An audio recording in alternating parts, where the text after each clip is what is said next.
Welcome to this edition of Inside America's Boardrooms. I'm TK Kerstetter, the CEO of Boardroom Resources and the co-founder and editor-at-large of Corporate Board Member Magazine, and it's my pleasure to welcome you to the show. This is going to be a little unique in the sense that we're going to do a special Europe edition of Inside America's Boardrooms. And we're here in the lovely location of Lake Como, Italy, which is the site for Diligence Directors Experience, where we invite European directors to come and share their views on board governance and boardroom trends. I'd like to welcome Sara Mathew, who is the audit chair for Shire, which is a biotech firm in Dublin. She also, in the US, is the audit chair of Campbell Soup and Freddie Mac, and serves on the board of State Street. So welcome. Thank you, TK. Good to be here. So Sara, we want to have the opportunity to tap your experience on serving on boards both in the UK or European boards and your service on US boards. And I guess the best place to start is what US boards can learn from their European counterparts. Sure. So a couple of things that really are strikingly different between the US and Europe and what US could do better. And two things come to mind. The first is term limits. So I'm a big believer in term limits. I think it forces board refreshment, and I think that's good. Now people say, well, we do great board performance evaluations and we always get it right and that is sufficient. I think there's something powerful about a fresh set of eyes. And I think forcing term limits ensures that you get a fresh pipeline of new directors. And by the way, other directors can go serve on other boards. So that is one thing that I believe the US could learn. The second one is separation of chair and CEO. Now, I will say this is not a panacea. Separating the chair CEO role does not ensure great returns. I have seen companies where the role is separated, where performance has been poor, and vice versa, where you've had a great lead director or lead director that underperforms. But there's something about the governance associated with separating it that I think is something you could look at. It does require that the role of the board starts to shift. There's greater engagement with shareholders, so you leave the CEO to run a company and then truly leave the chair to actually focus on managing the board and managing the investors that we represent as fiduciaries. So those are two things off the top of my head that I think are worth exploring further. The first one on term limits, I would say, go ahead. I think the US should do it. The second one is a more complicated question because I think the importance of a great chair, and this is as I get more years of experience, is becoming increasingly important to me. I didn't realize how important that role is. But a chair sometimes can make a big difference on a board because you set the tone, you set the agenda, you ensure that the board is aligned and that issues that are brought up by management are appropriately vetted with what I describe as healthy skepticism. Well, we can tell that we're outside because we had a seaplane go overhead, or I should say a lake plane go overhead. But one of the things that comes to mind for me, and I can't speak for other European countries, but I know in the UK, shareholder engagement is a very common thing. And I would think that that would be another issue that maybe the US is becoming more comfortable with, but certainly not to the level of the UK. Sure, it's definitely more pronounced. Compensation, consultation occurs in advance. The compensation plan is discussed with shareholders in advance so that you can make sure they support it. These are all things that I think goes back to the question of ensuring compensation for CEOs is not too much.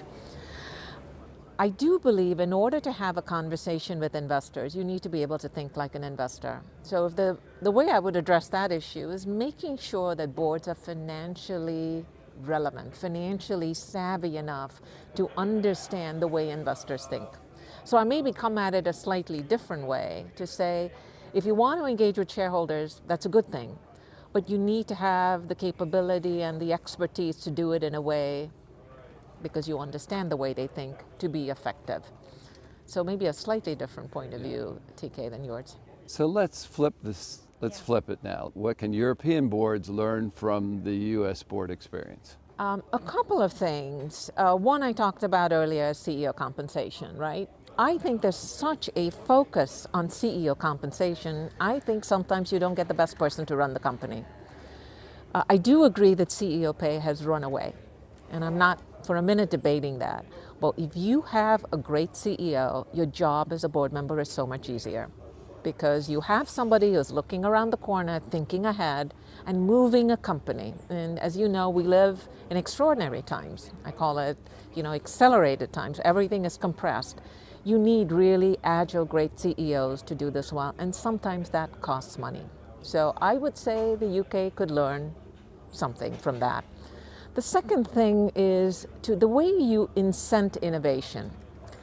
I cannot imagine a company like Amazon ever surviving in the UK. They don't have a dividend. They don't have good enough margins. So when I think about tech companies, which I think has been the lifeblood of the US markets and its great performance, I think this is something that I don't think the UK is doing as well and could learn from the US, which is ensuring that in some cases you have a long cycle investment, you will not pay out dividends, and yes, CEO compensation may be high. But there is something to be said of being able to experience both. I have so enjoyed my time on a UK board. The other thing is I think UK directors tend to be more direct when you talk to each other. The US tends to be maybe a little more polite.